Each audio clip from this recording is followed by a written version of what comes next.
кырсыктан каза тапкандардын 11-и Ош облусунун тургундары болгон. Ушул мекендештерибиздин 6-осунун сөөгү маркумдардын кечи мекенинде жерге берилди. Аларды акыркы сапарга узатуу зыйнатына кабарчыбыз Миргүл Бокошова да барып келди. Дача конушундагы мерт кеткендердин катарында Алайдын Корул айылында 1989 жылы туулган Айжамал Орозбаева да бар. Кошуналардын айтымында Айжамал жароокер, боорукер кыз болгон. Сөз айткан жигиттердин ичинен Айжамал коңшу айылдагы жигитти жактырып түбөлүккө кол кармашууга макул болгон. Жигиттин ата-энеси келип Айжамалга сөйкө салып, алдыдагы март айында той өткөрүүнү болжошкон. Кырсык чалып Айжамал минтип кайтпас жайга кетти. Kız uşu turmuşka çıkıp uşu bizdey olup жарык дүйнөдө бала чакалуу болуп жашаса болот эле деген армандуу күндөрдө калышты.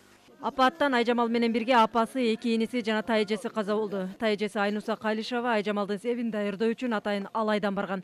Айнуса Калишованын артында жолдошу 6 баласы калды. Өрттүн ичинде калган ошо самолет барып, ошол жерге жолго такалып ошол жерде жарылган. Ошол жерден көрүп калганда анан көргөн жерден суу чачып бешөөнү көргөн адам, билген адам ошол жерде адам бар деп баздырып момент түспейт этип алып калган да. Бир чоң үй бүлөдөн карындашы экөө гана калган Зарлык Орозбаев бир күндө апасынан, эки бир тууганынан, жалгыз уулунан ажырады. Бир үй бүлөнү багуу үчүн Москвага иштеп кеткен Зарлык жаңы жылга жакын гана келип, жакындарынан кабар алып кеткен.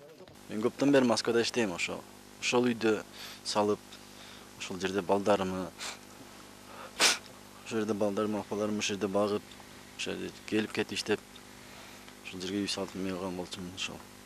Bir günde 5 adamdan ayrıldım ошол. Буларга азыр моралдык жактан колдоо, аба менен сууда эли зарыл болуп турат. Ушуларды эми кандай болот? Ушуларга үй жай керек эми. Ушуларга помощь, жардам керек. Ушуларды өкмөт кажер калтырбаса керек деп ойлойм. Кырсык Өзгөн районунун Куршав айылында 1966 жылы туулган Сүйүнбай Батыровдун үй бүлөсүндө кайгыга салды. Маркумдун артында бир уул, бир кызы калды. Маркумдардын сөөгү алардын кичи мекенине, туулуп өскөн айылына жерге берилди. Акыркы сапарга узатуу зыйнатына маркумдардын жакындары, айылдаштары, облус башчылары катышып, жакындарын жоготуп, мөгдөп турган мекендештерибиздин оор кайгысын тең бөлүштү. Миргүл Бокошова, Шаршен Шайынкулов, Коомдук биринчи канал, Ош облусу.